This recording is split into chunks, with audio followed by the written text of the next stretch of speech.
আসসালামু আলাইকুম। নিশ্চয়ই আল্লাহর রহমতে সবাই ভালো আছেন। আলহামদুলিল্লাহ আমিও ভালো আছি। তো এই তো সন্ধ্যাবেলা সেমাই রান্না করতে আসছি। তো সেমাই রান্না করবো আর আপনাদের সাথে কিছু কথা বলবো। তো এই সেমাইটা বানানোর ভিডিওটা কিন্তু আপলোড দিয়েছিলাম, আপনারা সবাই দেখছেন। এটা একদম হাতে বানানো সেমাই। তো এই সেমাইটা কিন্তু রান্না করার আগে হালকা করে একটু টালাদা নিতে হয়। তো টালাদা নিলে কি হয়, যেহেতু সেমাই দিয়ে ময়দা দিয়ে বানানো, তো এটা দেখা গেছে ক্ষয়ে যায় না আর কি। তো একটু টালাদা নিলাম। তো আসলে সন্ধ্যাবেলা মানে যখন যেটা খাইতে ইচ্ছা করে আর কি। তো চিন্তা করলাম রান্না করে দিই, তারপর আবার গরুর দুধ ছিল না ঘরে। তো পাউডার দুধ আইনা রান্না করে দিতেছি। তো এটা পাউডার দুধ দা রান্না করলেও খাইতে ভালো লাগে, একটু দুধটা ঘন হইলে।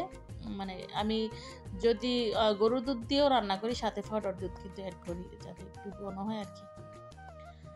তো আসলে অনেক আপুরা মেসেজ দেয়, আসলে আমার মেসেজ দিয়ে কথা বলার মতো সময় আমার নাই। আমি যেহেতু একটা ফেসবুক পেজ যারা চালায় তারা বলতে পারবো যে কতটা সময় এখানে দিতে হয়।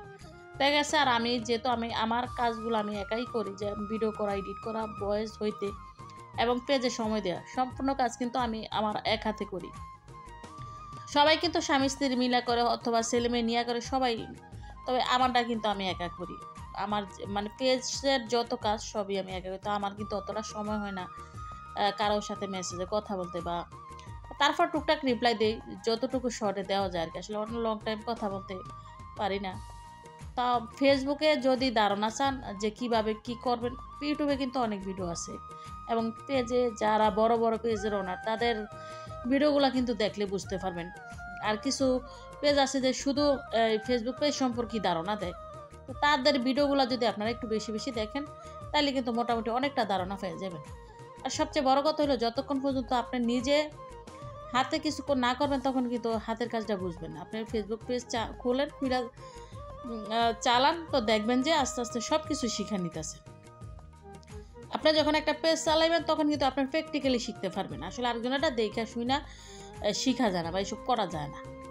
তো আসলে আমি কিন্তু শখ করে পেজ খুলছি, শখ করে খুললা যে আসলে যেহেতু শখ করে খুলছি, আমার খুব ইচ্ছা ছিল যে করবো। প্রথম প্রথম করতাম না, তারপরে সেট আপ পাওয়ার পরে চিন্তা করলাম যেহেতু পাইছি অনেকে অনেক ভিউ বা ফলোয়ার নিয়েও কিন্তু সেট আপ পাই না, আমি অল্প ভিউতে অল্প ফলোয়ার নিয়ে সেট আপ পাইছি। তা এরপরে মনোযোগ দিছি আর কি পেজের দিকে।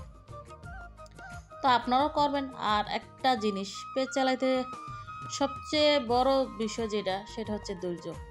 আপনার এতটা ধৈর্য থাকতে হইব যে পৃথিবীর কোনো বিষয় আপনি এত ধৈর্য নেন। আর ফেসবুকে যখন কাজ করতে নামবেন, একটা জিনিস মাথায় রাখবেন যে পৃথিবীর সব চাকরির বা যেই কোনো কাজের কিন্তু ছুটি আছে, তবে ফেসবুকে কোনো ছুটি নেই। আপনার শুক্রবার শনিবার আপনার অসুস্থ, আপনার পারিবারিক সমস্যা, ব্যক্তিগত সমস্যা, কিচ্ছু নাই।